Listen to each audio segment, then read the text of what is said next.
Saya teruskan ya, ini penting sekali. Jadi menjual Islam, kalau boleh dibahasakan menjual, itu tetap enak dalam kondisi damai.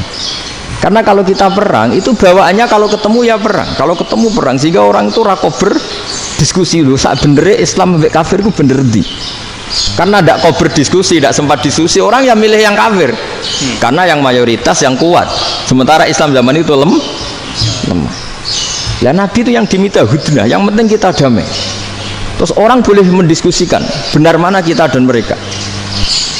Ya setelah diskusi ya tadi kan nggak mungkin Allah yang begitu keren hebat pencipta langit bumi dibandingkan berhala yang mengurus dirinya sendiri saja tidak bisa.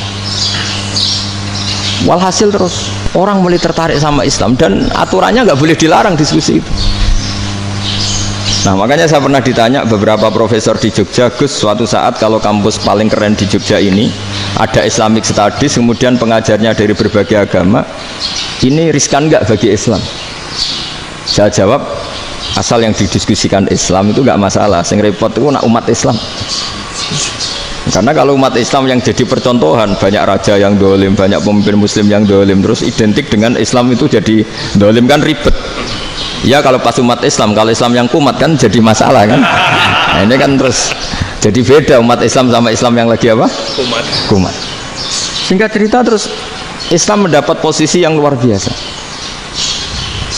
Nah makanya di sini diistilahkan falam makanatil hudnah, ketika ada perdamaian wa amanan nasu ba'dum ba'do, orang merasa aman, itu fatafawadu fil hadis wal munazaah, mereka berdebat. Munazaah itu berdebat, keren mana konsep Muhammad dengan konsep Abu Jahal, keren mana konsep Tuhannya Muhammad dengan Tuhan kita, terus diskusi. Dan mereka akhirnya ikrar, wah yang benar ya Muhammad lah, di mana-mana Tuhan tuh ya sebelum langit dan bumi, di mana-mana Tuhan ya punya reputasi menciptakan, masa Tuhan reputasinya diciptakan, kayak berhala dan sebagainya.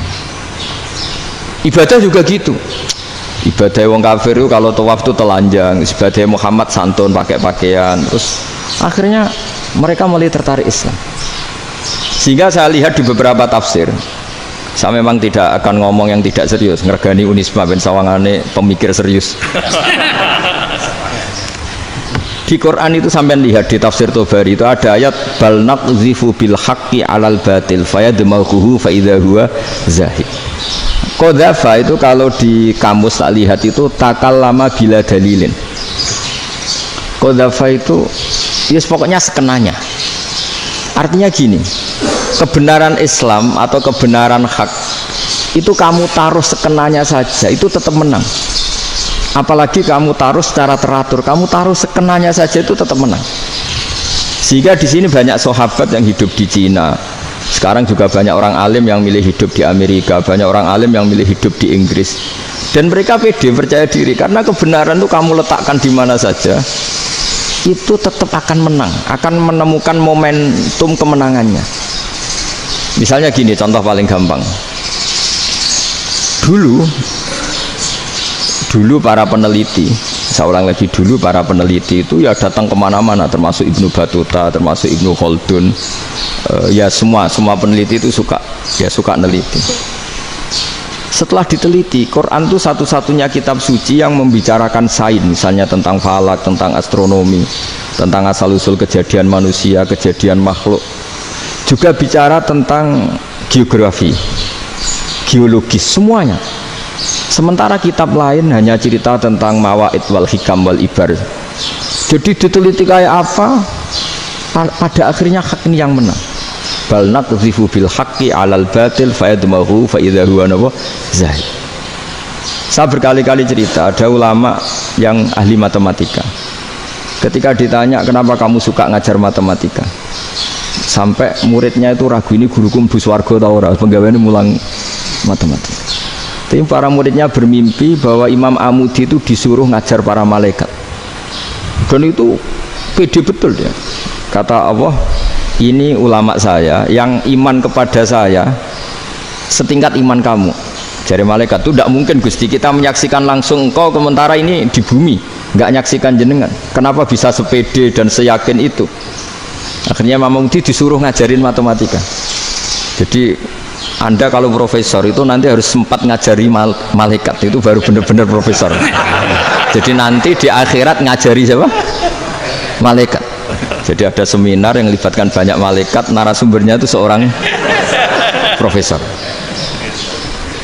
Itu ketika kenapa engkau begitu yakin kalau Allah itu Tuhan dan Allah itu Al-Wahidus Shomad. Terus Imam Amudi mulai nulis angka gak beraturan 2, 3, 4, 5 sampai 1 miliar 1 triliun, pokoknya gak beraturan. Kata beliau, nisbatus naini wasalasa ila ma la nihayatalaha iku nisbatul far'i ilal asli. Mbok angka sebanyak apapun, 2 dibanding 1 ya far'ul wahid, 3 dibanding 1 ya far'ul wahid. Semua angka yang enggak terhingga pun dibanding 1 semuanya far'ul wahid. Semua angka sebanyak apapun itu cabang dari angka 1. Fakullu hadhil awalim far'un minal wahidis shomad, yaitu Allah Subhanahu wa ta'ala. Wah, kira malaikat tepuk tangan, iya juga. Jadi begitu juga ada ulama itu ahli gambar. Saya dulu ngaji sama Mbah Mun Al-Husunul Hamidiyah, itu kitabnya itu banyak gambarnya. Dan gale gambar yang ngawur betul, mangga ahli gambar. Saya Apple atau sempurna lele. Semua gambar bangunan, gambar sapi, pokoknya gambar. Ternyata dia menemukan Tuhan itu dari gambar. Gambar serapi ini atau seruwet ini sama. Gambar rapi sama ruwet itu sama kalau dalam pandangan tauhid. Dimulai minan nuqtah al-wahidah. Kowe cek gambar sing rapi sing indah, cek gambarmu elek, dimulai dari 1 titik. Dan titik ini nuqtatil wujud, yaitu Allah Subhanahu wa ta'ala.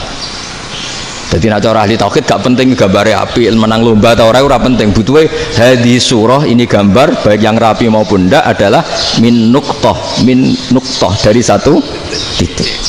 Ya, alam raya sebanyak ini mbok gambar mbok ora, cek mulai Mars sampai Jupiter kabeh semua bentuknya yang banyak ini semuanya min nuqtatil wujud, yaitu dari titik wujud. Ini kok Allah Subhanahu wa ta'ala.